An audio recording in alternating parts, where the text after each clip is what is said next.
السلام عليكم. بعد ما عملنا نقط المية وضفنا ليها الماتيريال في الجزء الاول من الدرس ده، في الفيديو ده هنضيف نقط المية المتحركة، وكمان هنعمل دايناميك بينت عشان تبان واقعية اكتر. هندوس شيفت ايه ونضيف يو في سفير عادية، ونحاول نظبط شكلها بحيث انها تبقى شبه نقطة المية.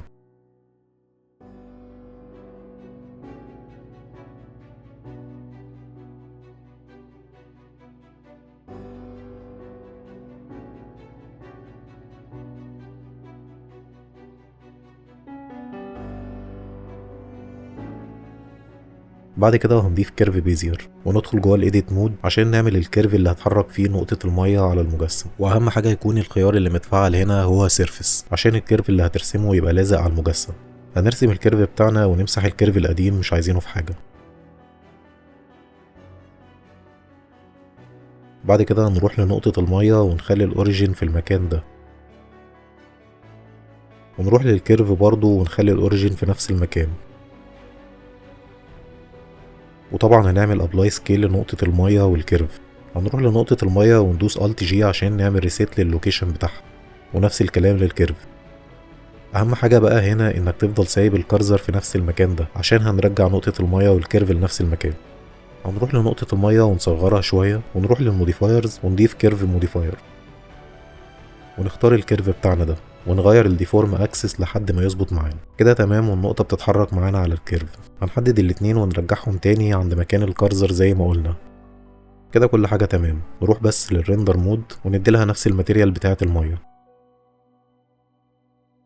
نقطة المية لما بتتحرك على الكان المفروض انها بتسيب مكانها اثر. هنحاول اننا نعمل التأثير ده عن طريق الدايناميك بينت. هنختار نقطة المية ونروح للفيزيكس ونختار دايناميك بينت، وهنا هنختار التايب برش عشان النقطة دي هي هتبقى الفرشة اللي هترسم التأثير، ونسيب باقي الاعدادات زي ما هي، ونروح للكان وبرضه نضيف لها دايناميك بينت، بس المرة دي هتبقى التايب كانفاس عشان دي اللي هيترسم عليها التأثير. ونغير الفورمات لإيمج سيكونس، ونفعل خيار الديسولف عشان التأثير يختفي لحد وقت معين زي ما هنشوف بعد شوية. وهنا هنختار المكان اللي هنسيف فيه الصور، ونختار اليو في الأساسي بتاعنا، ونعمل بيك عشان نشوف النتيجة. هنروح للشيدر اديتور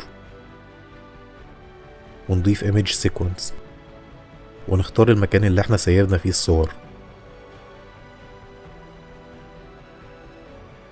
ونظهر التايم لاين عشان نشوف التأثير. هنشغل الاوتو ريفريش ونجرب. هنلاقي ان كل حاجة تمام. اي تكستشر لازم نضيف لها المابنج والتكستشر كوردينيت زي ما اتفقنا عن طريق شيفت تي.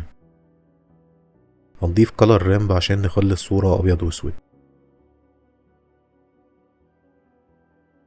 هنا احنا عايزين نوصل تأثير الدايناميك بينت بالرفنس، بس المشكلة ان احنا ضايفين الرفنس ماب بتاعت البصمات لو فاكرين، عشان كده لازم ندمج الاتنين مع بعض عن طريق ماس نود. هندوس شيفت ايه ونختار ماس،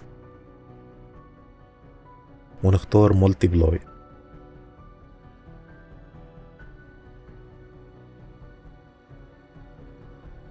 ونوصل الاتنين ماب في الفاليو. هنا بس محتاجين نعكس اللونين دول ونعدل شوية في الكلر رام.